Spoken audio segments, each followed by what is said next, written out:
আগেই জানিয়েছে, দেশের বিভিন্ন স্থানে সকালে আঘাত এনেছে বজ্রসহ কালবৈশাখী ঝড়।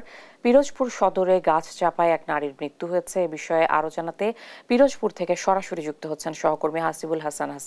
হাসিব, পিরোজপুরে কালবৈশাখীর তাণ্ডবে কি ধরনের ক্ষয়ক্ষতি হয়েছে?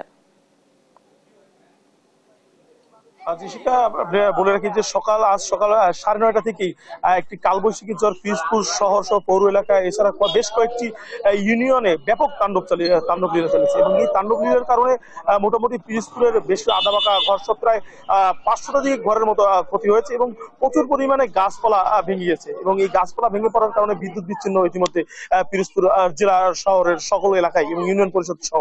এবং আমি বলে রাখি যে এই গাছপালা ভেঙে যাওয়ার মানে ইতিমধ্যে আমরা খবর পেয়েছি যে পিরোজপুর সদরের রানীপুর এলাকার গাছচাপাপুরে একজন নারী ইতিমধ্যে নিহত হয়েছে এবং 2 জন আহত হয়েছে। এছাড়া আরো খবর সংগ্রহ চলছে, হতাহতের ঘটনা বাড়তে পারে বলে আমরা ধারণা করছি, এরকম একটা বিষয়।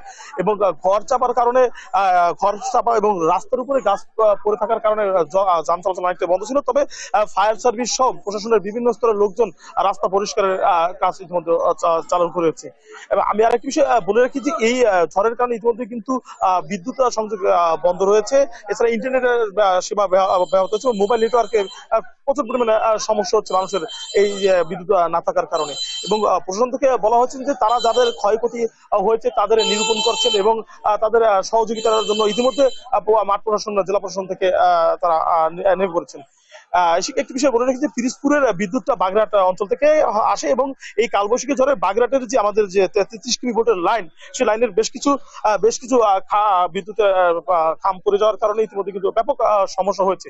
তবে জেলা প্রশাসক মোহাম্মদ জাহিদুর রহমান জানিয়েছেন শহরের মানুষের এবং ইউনিয়ন পরিষদের মানুষের সহযোগিতার জন্য প্রশাসন সর্বাত্মক পাশে আছে এবং গাছপালা নিরসন সহ ঘরবাড়ি যাতে মানুষ স্বাভাবিক জীবনযাপন করতে পারে সেটার ব্যবস্থা ইতিমধ্যে করছেন।